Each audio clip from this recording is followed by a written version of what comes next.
வாழ்க வளமுடன். வாழ்க வையகம், வாழ்க வையகம், வாழ்க வளமுடன். குரு வாழ்க, குருவே துணை.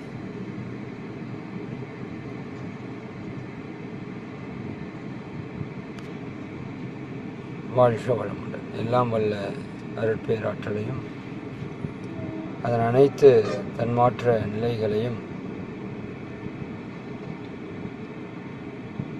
ஒரு சேர நினைந்து நன்றி உணர்வோடு வணங்கிக் கொள்வோம். ஆசான் அருட்தந்தை வேதாத்திரி மகரிஷி அவர்களே நம்மோடு சூக்குமமாக நிறைந்திருந்து இன்றைய தெய்வீக நிகழ்வுகள் அனைத்தையும் மிக சிறப்பாக நிகழ்த்தி கொடுப்பாராக. வாழ்க வளமுடன், வாழ்க வளமுடன். நண்பர்களே, வேதாத்திரிய தத்துவத்திலே மிக முதன்மையான ஒரு தத்துவமாகிய போரில்லா நல்லுலகம் என்ற ஒரு சிந்தனையை நாம் சிந்திக்க இருக்கிறோம். இந்த உலகம் என்பது அனைத்து உயிர்களுக்குமானது. அப்போ இந்த உலகத்தை சரியாக வைத்து கொள்ள வேண்டியது எல்லா உயிர்களுடைய பொறுப்பு, குறிப்பாக மனிதனுடைய பொறுப்பு. ஆனால் மனிதனிடம் இருக்கின்ற அந்த தீய பண்புகள், பேராசை, கடும்பற்று, முறையற்ற பாலுணர்வு போன்றவற்றால் இங்கு போர் என்பது உருவாகிறது. முதல்ல மனுஷன் காட்டுவாசியாக வாழ்கிறப்போ போருங்கிறது ஒன்றும் இல்லை. விலங்குகள் எப்படி தன்னைத்தானே ஒருத்தரை அடித்துக் கொள்ளுமோ அந்த மாதிரி தான் மனித வாழ்க்கையும் போயிட்டு இருந்தது. இப்போ மனித வாழ்க்கையில் கொஞ்சம் நாகரீகம் அதிகரித்த போது, சிந்தனை வந்த போது அவன் விவசாயம் பண்ணுறதுக்கு ஆரம்பிக்கிறான். விவசாயம் செய்யும்போது அந்த தானியங்கள் நிறைய பேர் சேர்ந்து ஒன்றா பண்ணுறாங்க. அதில் ஒரு சிலர் அதை திருடி தின்கிறார்கள். இப்போ இதை முறைய விவசாயம் பண்ணுறவங்க அதை பாதுகாக்க முடியல. அதனால் அந்த கூட்டத்தில் அந்த 10 பேர் சேர்ந்து விவசாயம் பண்ணுறாங்க இல்லையா, அதில் ரொம்ப வலுவான ஒரு நபரை தேர்ந்தெடுத்து அவரை காவலுக்கு வைக்கிறாங்க. இரவு நேரத்தில் தானே திருட்டு போகுது, நீங்கள் இருங்க, இது பார்த்துக்குங்க, உங்களுக்கு தேவையான நீங்கள் இந்த உழைச்சா என்ன கிடைக்குமோ அந்த உழைப்பை நாங்கள் உங்களுக்கு கொடுத்துட்றோம் எல்லோரும் சேர்ந்து அப்படின்னு சொல்லி, இதுதான் வரி என்ற விஷயமாக உருவாகி இந்த 9 பேரும் சேர்ந்து அவங்களுக்கு ஆளுக்கு கொஞ்சம் கொடுத்து அங்கே ஒரு நபரை காவலுக்கு வச்சாங்க. இப்போ அந்த ஒரு நபர் காவல் காத்தாரு, யாராவது வந்தால் தடுத்தார். நாட்பட இது பயிர்கள் அதிகமானது, இவர் ஒரு நபர் இருக்கார், நிறைய பேர் திருடர்கள் வர்றாங்க. அப்போ என்ன பண்ணுறாங்க, நான் ஒருத்தனாக பாதுகாக்க முடியல, இன்னொரு 4-5 பேர் சேர்ந்தோம்னா தான் இவனை பாதுகாக்க முடியும் அப்படின்னு சொல்லி நூற்றுக்கணக்கான பேருடைய தானியங்களை ஒரு 4-5 பேர் சேர்ந்து பாதுகாக்கிறாங்க. அப்படி பாதுகாப்பதிலே ஒருவன் தலைவனாக இருக்கிறான், மிச்சம் 4 பேர் அவனுக்கு சப்போர்ட் பண்ணுறாங்க. அவன் சொல்கிற மாதிரி இவங்க கேட்குறாங்க. இந்த விஷயம் அப்படியே அதிகரித்து அந்த ஒருவனுக்கு கீழே 4 பேர் 100 பேர் ஆகி 100 பேர் 1000 பேர் ஆகும்போது தான் அவன் மன்னனாக அங்கே வர்றான். அந்த மக்களை காக்கக்கூடிய மன்னனாக. அதற்கப்புறம் அந்த நாட்டுக்கு தேவையான பாதுகாப்பு, சட்டத்திட்டங்கள் எல்லாத்தையும் கொண்டு வரக்கூடிய தன்மையில் அவன் வர்றான். இது இப்படி தான் ஒரு அரசன் என்பவன் உருவாகிறான். இப்போ அரசன் என்பவன் அந்த நாட்டை காப்பதற்கு, இந்த நாட்டில் உள்ள மக்களுக்கு துன்பம் வராமல் காப்பதற்காக மக்களால் தேர்ந்தெடுக்கப்பட்டது. பட் இது காலப்போக்கில் இதனுடைய மேன்மையை புரியாதவங்கள்லாம் அந்த அரசில் வந்தபோது தான் இங்கே நிறைய பிரச்சனைகள் உருவானது. குறிப்பாக இந்த போர்கள் அப்படிங்கிறது அந்த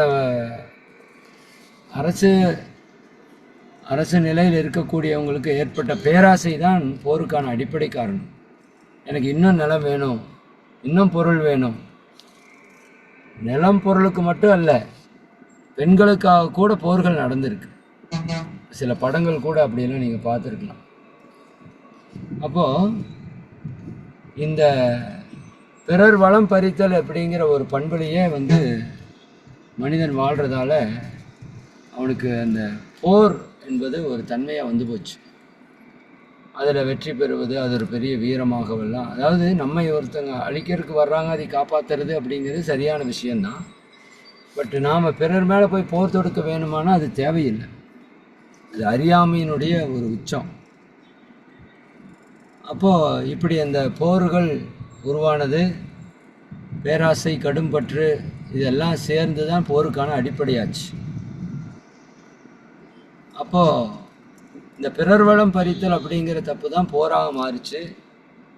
அப்படி போரினால் என்ன நடக்குது அப்படின்னா, ஆயிரக்கணக்கான லட்சக்கணக்கான உயிர்கள் இழப்படுகிறது. இந்த உயிர் என்பது சாதாரண விஷயமா? மனித உயிர் அரிது மானிடராய் பிறத்தல் அரிதுங்கிற அந்த உயிரை சாதாரணமாக, சர்வசாதாரணமாக ஒன்றும் இல்லாத செயல்களுக்காக லட்சக்கணக்கில் கொன்று குவிக்கக்கூடிய ஒரு தன்மை இந்த போரில் நடக்குது. இது ஒரு மிகப்பெரிய கொடுமை. உயிரிழக்கிறது மட்டுமில்லை, கைகால்களை இழந்து, உடல் உறுப்புகளை இழந்து எத்தனையோ பேர் துன்பப்படுறத நீங்கள் போர் நிகழ்வுகளில் பார்க்கலாம், கேட்டிருக்கலாம். அப்போ அவங்க குடும்பம் என்னத்துக்கு ஆகும் அப்படின்னு யோசித்து பாருங்களேன். ஒரு நல்ல ஆண்மகன் முழுமையாக இருந்தாலே குடும்பத்தை நடத்துறது கஷ்டமாக இருக்கிற சூழலில் உடல் உறுப்புகளை இழந்து, அல்லது கணவனையோ, இன்றைக்கி ஆர்மையில் பெண்களும் வேறு, பெண்களையும் இழந்து அந்த குடும்பம் எவ்வளவு கஷ்டப்படும் என்பதை நம்ம யாருமே சிந்திச்சு பார்க்கறதில்ல. மகரிஷி சொல்லுவாங்க, இந்த நாட்டிலே இருக்கின்ற இளைஞர்களை, நல்ல சக்தி மிக்கவர்களை, அறிவில் சிறந்தவர்களை தேர்வு செய்து, உடல் ஆரோக்கியமானவர்களை தேர்வு செய்து, மனதில் தெளிவானவர்களை தேர்வு செய்து, இல்லையா, நல்லா ரொம்ப ஃபிட்டாக இருக்கிறவங்கள செலக்ட் பண்ணி அவங்கள கூட்டிகிட்டு போய் ட்ரைனிங், இன்னும் பல லட்சம் இல்லை கோடிக்கணக்கில் செலவு பண்ணி ட்ரைனிங் எல்லாம் கொடுத்து, இல்லையா, அவங்களுக்கு பெரிய சம்பளமெல்லாம் கொடுத்து என்ன பண்ணுறோம், நம்ம இந்த ஆட்டை வாங்கி, குட்டி ஆடை வாங்கி நல்லா சோத்தை போட்டு வளர்த்தி ஒரு நாள் கூட்டிகிட்டு போய் கோயிலில் வச்சு வெட்டி கொள்கிறோம் இல்லையா? அது போல் இந்த மனிதர்களை நம்ம என்ன பண்ணுறோம், கூட்டிகிட்டு போய் போர் என்ற பேரில் சாகடிக்கிறோம். இது எப்பேற்பட்ட ஒரு செயல் என்பதை நீங்கள் சிந்தித்து பாருங்கள், சிந்தனைக்கு எடுக்கணும். இளைஞர்கள் பெட்டியில் சாகப்பட்டு கொண்டு வருவதற்காக பெற்றாங்க பெற்றோர்கள், அதற்காக அந்த சமுதாயம். சரிங்களா? அப்போது என்ன செய்கிறோம்? ஒரு ஆட்டை வளர்த்தி கொண்டு போய் வெட்டுறது போல் இந்த நாட்டினுடைய இளைஞர்களை கூட்டிகிட்டு போய் கொலையெல்லாம் பண்ணிகிட்ருக்கோம். சரிங்களா? இதை பெருமையாக வேற பேசிக்கொண்டிருக்கோம். காப்பாற்ற வேணுங்கிறது கடமையாக இருந்தாலும் எல்லோரும் சேர்ந்து ஒன்றாக நின்னோம்னா நம்ம யாரை கொள்றதான தேவை வரும். இப்போ எவ்வளோ உயிரிழப்புகள். இது இந்த அமரன் படம் வந்தது, நீங்கள் பார்த்துருக்கலாம் எல்லாருமே. மிகப்பெரிய அளவில் படம் வெற்றியாச்சு இல்லையா? அப்போ அந்த சாய் பல்லவியோட நிலை என்ன? சரிங்களா? அந்த ஹீரோயினோட நிலை என்ன? அது நேரடியாக நடந்த ஒரு நிகழ்வை தான் படமாக எடுத்திருக்கிறாங்க. அப்போ அந்த பெண்ணினுடைய வழி என்ன, அந்த குழந்தைகளுடைய நிலை என்ன? சரிங்களா? அப்போ இவ்வளவு ஒரு கொடுமையை செய்யக்கூடிய இந்த போர் நமக்கு தேவையா? நீங்கள் 2ஆம் உலகப் போர் ஜப்பான் நகரத்தின் மேலே 2 அணுகுண்டுகளை அமெரிக்கா வீசியது. சரி, ஃபேட்மேன், லிட்டில் பாய் என்ற 2 பெயர் கொண்ட அணுகுண்டுகள் முதலாக அணுகுண்டு போடப்படுகிறது. போடும்போது அந்த ஹிரோஷிமா நாகசாகி நகரம் என்ன ஆனதுன்னு உங்களுக்கு தெரியும். அது யூடியூப்பில் நீங்கள் பார்க்கணும், தயவு செஞ்சு பாருங்கள். ஒரே நொடியில் லட்சக்கணக்கான மக்கள் செத்து போனாங்க. ஒரே நொடி தான். அணுகுண்டு விழுந்த அடுத்த நொடி லட்சக்கணக்கான பேர் பஸ்பமாயிட்டாங்கன்னு சொல்கிறாங்க. அங்கிருந்த இரும்புகள் எல்லாம் உருகியிருந்ததுன்னு சொல்கிறாங்க. எத்தனை குழந்தைகள், பிஞ்சு குழந்தைகள், தாய்மார்கள், வயோதிகர்கள், உடல் நோய்வாய்ப்பட்டவர்கள், அத்தனை பேரும். இது எவ்வளோ பெரிய கொடுமை பாருங்க. வரலாற்றிலே பெரும் கொடுமை இது. அடுத்த 2வது நாளிலே நாகசாகியில் அதே போல குண்டை போட்டு லட்சக்கணக்கான மக்களை சாகடிக்கிறார். இதுதான் மனித அறிவினுடைய உயர்வா? யோசித்து பாருங்க. அந்த அந்த உயிர்கள், அந்த மக்களுக்கும் இதுக்கும் என்ன சம்பந்தம்? இந்த உயிர் இழந்தவர்களுக்கு அப்படி அப்படி சண்டை போடுறனா அரசியல்வாதிகள் 2 பேரை விட்டு ஆளாளுக்கு அடிச்சுட்டு சாக சொன்னா போது நாடாவது நல்லா இருக்கும் இல்லையா? எவன் போர் வேண்டும் என்று சொல்கிறானோ அவனை கூப்பிட்டு சண்டை போட்டு கத்தியில் எடுத்து குத்துறது, அது கூட இந்த மன்னராட்சி முறையில் அது கொஞ்சம் பரவாயில்ல. சண்டைக்கு முன்னாடி மன்னரே போவார், சரிதானே? அந்த மாதிரி இன்னைக்கு அவன் உள்ள உட்காந்துட்டு சாதாரண மக்களை, ஏழை எளிய மக்களை பயன்படுத்தி அவங்கள கொன்று நாட்டை அழிச்சு எவ்வளவு பொருளாதார வள இழப்பு.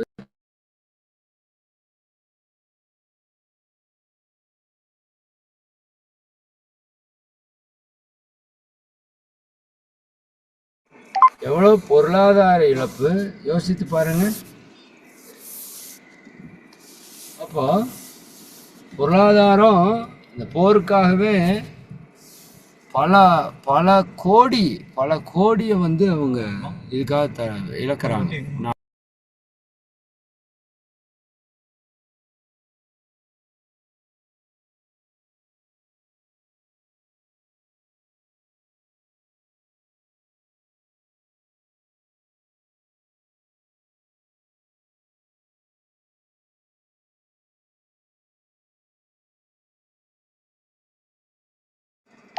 அப்போ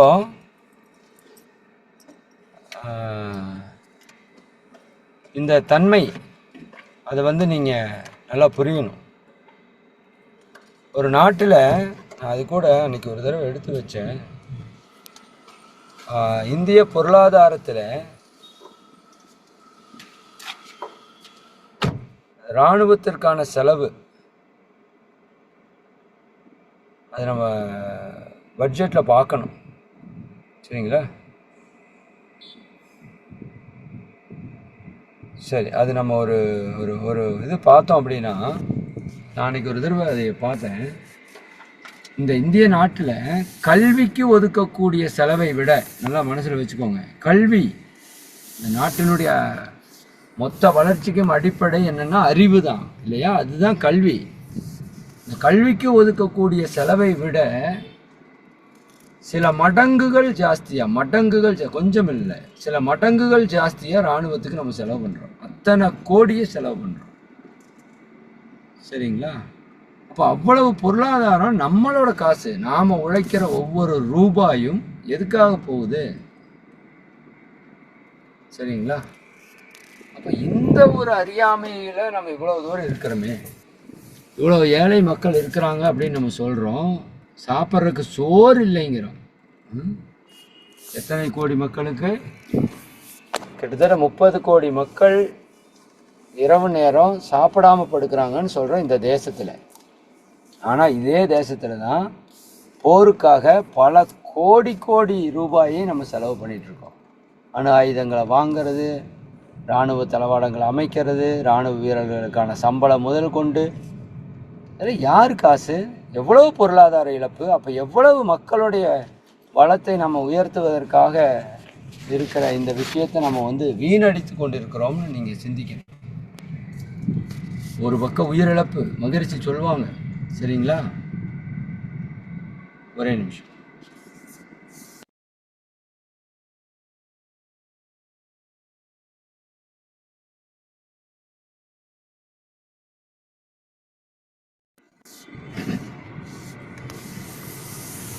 அப்போது எவ்வளவு மகரிஷி ஒரு கவியில் சொல்லுவாங்க, கண்ணுக்கு முன்னாடி ஒருத்தர் அடிபட்டு கிடக்கிறத பார்த்துட்டு சும்மா போகிறதுக்கு நாம் வந்து பிணங்கள் எல்லாம் நாம் அப்படின்னு கவி எனக்கு மனத்தில் இல்லை, சரிங்களா? கண்ணுக்கு முன்னாடி மகரிஷி 2 உலக போரை பார்த்துருக்காங்க. எவ்வளவு மக்களுடைய துன்பம், எவ்வளவு குடும்பம் விதவியாக நிற்குது, எவ்வளவு குழந்தைகள் பெற்றோர் இல்லாமல் தனித்து விடப்படுறாங்க, எவ்வளவு மக்களுடைய உயிர் இழப்பு, நீங்களாம் யோசிச்சு பாருங்கள். அப்போ இந்த போன்ற போர்கள் தேவையா நமக்கு? ஒருத்தனை ஒருத்தர் கொன்று வாழ்ந்தால் கொலைஞர்களே மிச்சமாவார்கள், மகரிஷி ஒரு இடத்தில் எழுதியிருப்பாங்க. ஒருவர் கொன்று வாழ்ந்தால் கொலைஞர்கள் தான் மிச்சம். கொலை பண்ணினவன் தான் அங்கே உலகத்தில் மிச்சமாக இருப்பான். யோசித்து பாருங்கள். கொலகார கூட்டம் தான் கடைசியாக மிச்சமாக இருக்கும். இதுவா வாழ்க்கை இல்லையா? போரினால எவ்வளவு வளங்கள் அளிக்கப்படுகிறது. ஒரு நாடே அழிந்து போயிருது இல்லையா? அந்த ஹிரோஷிமா நாகசாமி இன்னையே அந்த இடத்துல புல்லு பூண்டு முளைக்காத இடம் இருக்காம. அது அந்த அணுவினுடைய ஆயுதத்தினுடைய தாக்கம் பல ஆயிரம் ஆண்டுகளுக்கு, பல ஆண்டுகளுக்கு அல்ல அன்பர்களே, பல ஆயிரம் ஆண்டுகளுக்கு அந்த அணுவீச்சினுடைய தாக்கம் இருக்குமா. அங்கே பிறக்கக்கூடிய குழந்தைகள் ஊனமாக மனநிலை பாதிக்கப்பட்டு பிறப்பதற்கு பெரும் வாய்ப்பு இருக்கிறது என்று சொல்கிறார். அப்படிப்பட்ட அணுகுண்டை ஒவ்வொரு நாடும் போட்டி போட்டு கொண்டு தயார் செய்து வைத்துக் கொண்டிருக்கிறது. எவனா ஒரு பைத்தியக்காரன் கொரோனா விட்ட மாதிரி அந்த அணுவ ஆயுதத்தை ஏதாவது தட்டி விட்டானா உலகமே அழிஞ்சு போயிடும். உலகமே அழிஞ்சு போயிடும். என்ன ஒரு முட்டாள்தனமான ஒரு அரசாங்கங்கள் பாருங்களேன். அதான் உயிர் உணர்வு அற்ற ஒரு அரசுகள், மனிதர்கள். சரிங்களா? எல்லாத்துக்கும் ஒரே உலகம், ஒரே பூமி தான் இருக்குது. இந்த பூமியை விட்டால் எங்கே போய் வாழ முடியும் நம்ம? மகிழ்ச்சி சொல்லுவாங்க, உயிர் காக்கும் காற்று ஒன்று தான், சூரிய ஒளி ஒன்று தான், பூமி ஒன்று தான். எல்லாம் இயற்கை ஒன்றாகத்தான் இருக்கிறது. பூமி என்பது ஒன்று தான். இப்போ நம்ம எல்லாரும் ஒன்றாக நிற்க வேண்டிய இடம் இது. ஒருத்தர் சாகடிப்பதற்கான இடம் இது அல்ல. இப்போ மகிழ்ச்சி என்ன சொல்லுவாங்க, இந்த போரை நாம் முதலில் ஒழிக்க வேண்டும். இதை பற்றிய அறிவை, விழிப்புணர்வை கொடுக்க வேண்டும். இதுக்கு பேர் தர்ம யுத்தம்னு வேற வச்சிருக்கான் பேரப்பாரு. புனித போர். சரிங்களா? எல்லா மதங்களுமே இந்த போரை பெருமையாக கருதுகிறது. அதான் அசோகர் போர் பண்ணும்போது இந்த புத்த மத துறவி அந்த போரினுடைய கொடுமையை விளக்கிய போது அவர் போரை கைவிட்டார் என்று ஒரு வரலாறு இருக்கு. போரினுடைய கொடுமையை அறியாத அளவுக்கு மனிதன் மூடத்தனத்தோடு இருக்கிறோம். போரின் கொடுமையை உணரும் போது நம்ம என்ன ஆவோம்? அந்த போர் இல்லாத ஒரு உலகத்தை படைப்போம். சரிங்களா? போரை எதிர்த்து அத்தனை மக்களும் திரண்டு நின்னோம்னா யார் போரை நடத்த முடியும்? இப்போ அரசியல் தலைவர்களுக்கு அந்த உயிர் உணர்வு வரணும். அதுதான் மகரிஷி முதல்ல உலக நல வேட்பிலேயே உலகில் உள்ள பொறுப்புடைய தலைவரெல்லாம் உயிர் அறிவை உள்ளுணர்வாய் பெறுதல் வேண்டும்னு பேசியிருக்காங்க. ஏன்? உயிர் அறிவு வந்தால் தான் உங்களால் போரிலிருந்து விடுபட முடியும். ஒரு உயிரை, வாடிய பயிரை கண்ட போதெல்லாம் வாடினேன், தான் உயிர் உணர்வு. ஒரு உயிர் துன்பப்படுவதை என்னால் பார்க்க முடியாது. அப்போ லட்சக்கணக்கான உயிர்களை, மனித உயிர்களை கொன்று குவிக்கக்கூடிய செயல் என்பது எப்படிப்பட்ட செயல் என்று பாருங்க. நீங்க யோசித்து பாருங்க. அப்ப இந்த போர் நமக்கு தேவையா? ஜாதியின் பேராலே, மதத்தின் பேராலே, இனத்தின் பேராலே, மொழியின் பேராலே இந்த போர்கள் நடத்தப்படுகிறது. யோசித்து பாருங்க. இந்த இனப்படுகொலை நடந்ததில்லை இலங்கையில்? அது எப்பேற்பட்ட ஒரு கொடுமையான செயல்பாடு. கண்ணுக்கு முன்னாடி நடந்தது. இப்போ நமக்கு கண்ணுக்கு முன்னாடி நடந்த ஒரு மிக கொடுமையான செயல் என்றால் நாம் அந்த தமிழர் இன படுகொலையை நீங்க கண்ணில் காமிச்சாங்க. அதுதான் குழந்தைகள் துண்டு துண்டாக சிதறி கிடந்தது. பெண்கள் ஆடையின்றி கைய கால வெட்டப்பட்டு, ஐயோ, இது கொடுமையிலும் கொடுமையான விஷயம். சரிங்களா? காட்டு மிராண்டிகள் கூட இந்த மாதிரி பண்ண மாட்டாங்க. ஒரு மிருகம் கூட இப்படி பண்ணாது. அதெல்லாம் நீங்க பார்த்துருந்தீங்கன்னா அப்படி ஒரு வலி, வேதனை நமக்கு இருக்கும். இதெல்லாம் அறியாமையினுடைய வெளிப்பாடு. இனத்தின் பேராலே, மொழியின் பேராலே, நாட்டின் பேராலே அடிச்சுட்டு சாகிறோம் இல்லையா? அப்ப இது தேவையில்லைங்கிறார் மகரிஷி. அப்போ இந்த போரினால என்ன நடக்குது? ஒரு அற்புதமான மனித உயிர்கள் இழக்கிறது, குடும்பங்கள் நடுத்தருவுக்கு வருகிறது, பொருளாதாரத்திலே பல்வேறு இழப்புகள் நடக்கிறது, நாட்டின் வளங்கள் எல்லாம் அழிக்கப்படுகிறது, சூறையாடப்படுகிறது. இன்னும் கல்விக்காக ஒதுக்கக்கூடிய நாட்டினுடைய வளர்ச்சிக்கு செலவு பண்ணக்கூடிய நிதி ஆதாரங்கள் எல்லாம் இது பண்ணி நாடே வீணாக போகிறது. இப்போ இவ்வளவு ஒரு தீயதை கொடுக்கிற போர் வேணுமானா வேண்டான்னு மகரிஷி சொல்கிறாங்க. சரிங்களா? அப்போ போர் அதைய நிறுத்தறதுக்கு என்ன பண்ணணும்? ஐக்கிய நாடுகள் சபையை ஸ்ட்ராங் பண்ணணும். ஐக்கிய நாடுகள் சபை ஸ்ட்ராங் ஆனதுக்கப்புறம் இந்த வீட்டோ பவரை ரத்து பண்ணணும். இந்த 5 நாடுகள் பண்ணுறது இத்தனை கூத்தும். சரிங்களா? இந்த 5 நாடுகள் பண்ணக்கூடியது தான் இத்தனை துன்பம். அந்த நாடுகளை எப்படி அழிய போகுது என்று நம்ம பார்க்க போகிறோம். இன்னைக்கெல்லாம் உலகத்தையே ஆண்டவன் நான் சொன்ன நாடுகள்லாம் இப்போ வீணாக அழிந்து இருக்கிறத நம்ம கண்ணு முன்னாடி பார்க்குறோம். சூரியனே மறையாத தேசம் என்று சொன்னதெல்லாம் இன்னைக்கு எப்படி இருக்குது நீங்கள் சிந்தனைக்கு எடுத்து பாருங்கள். கர்மா எங்கேயுமே விடாது. தனி நபருக்கும் கர்மா உண்டு, அந்த நாடுகளுக்கும் கர்மா உண்டு. அதனால தான் இந்தியாவை ஏன் இது வரைக்கும் அழிக்க முடியுதுன்னா, இது எந்த நாட்டையும் அழிப்பதற்காக இது சிந்தித்தது கூட இல்லை. நல்லா புரிஞ்சுக்கோங்க. வந்தவன் அத்தனை பேரும் இங்கே அதனால் வாழ்ந்தானே தவிர, இதை அழித்து வாழ்ந்தானே தவிர. அதனால தான் இந்தியாவுக்கு இவ்வளோ பெரிய பெருமை, சிறப்பு. இந்தியர்களுக்கு பெரும் சிறப்பு என்னென்னா, இது என்றுமே யாரையும் அழிக்க வேண்டும் என்று எண்ணியது கூட கிடையாது. வந்தோரையெல்லாம் வாழ வைத்து தான் வீழுமே தவிர ஒருவனையும் அழித்ததாக வரலாறு இல்லை. அது இந்த தேசத்தினுடைய ஒரு தன்மை, மாபெரும் தன்மை. அப்போ இந்தியா தான் இனி உலகத்திற்கே வழிகாட்டும். நிச்சயமாக எழுதி வைத்துக் கொள்ளுங்கள். விவேகானந்தரே சொல்லிட்டு போயிட்டார், இந்தியா அழிந்தால் உலகம் அழிந்து விடும் போயிட்டார். ஒரே வார்த்தை, இந்தியா அழிந்தால் உலகமே அழிந்து விடும். அதான் உண்மை. சரி, நல்லோர் அழிந்தால் எப்படி அந்த ஊர் நாடும் அழியுமோ, அப்படி இந்தியா அழிந்தால் உலகம் அழியும் என்று அவர் சொல்லிவிட்டார்.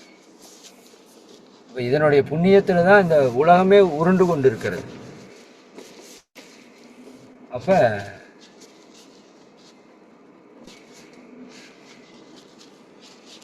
ஐக்கிய நாடுகள் சபை ஸ்ட்ராங் ஆகணும்.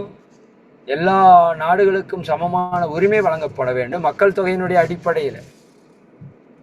இப்போ இந்த ஜாதி வாரி கணக்கெடுப்பு எடுத்து ஒவ்வொரு ஜாதியில் எத்தனை பேர் இருக்காங்களோ அதுக்கு தகுந்த மாதிரி அவங்களுக்கான வாய்ப்புகளை, வசதிகளை கொடுத்துட்டா அவங்கவுங்க கம்யூனிக்கு போகிறாங்க. அவ்வளோதான். கம்மியாக இருக்கிறவனுக்கு எச்சாவும், எச்சா இருக்கிறவனுக்கு கம்மியாக கொடுக்கறதுனால தானே இவ்வளோ பிரச்சனை. சரிங்களா? 100 கோடி மக்கள் இருக்கக்கூடிய, 100 கோடிக்கும் மேலே 140 கோடி மக்கள் இருக்கக்கூடிய இளைஞர்கள் உலகத்திலேயே மிக அதிகமாக இருக்கக்கூடிய நாடு இந்தியா. அந்த வீட்டோ பவரில் ஒரு நாடாக இல்லை. யோசித்து பாருங்க. சரிங்களா? அற்பமான நாடுகள் எல்லாம் அதில் இருக்குது. அப்போ இங்கே 100 கோடி மக்கள் இருக்கிற இடத்துக்கும் ஒரே உரிமை. அதே போல் 1 லட்சம் பேரெல்லாம் இருக்கிற நாட்டில், சில நாடுகளில் 1 லட்சம் பேர், 5 லட்சம் பேர், 10 லட்சம் பேரெல்லாம் இருக்குது. அதெல்லாம் நாடாக இருக்குது.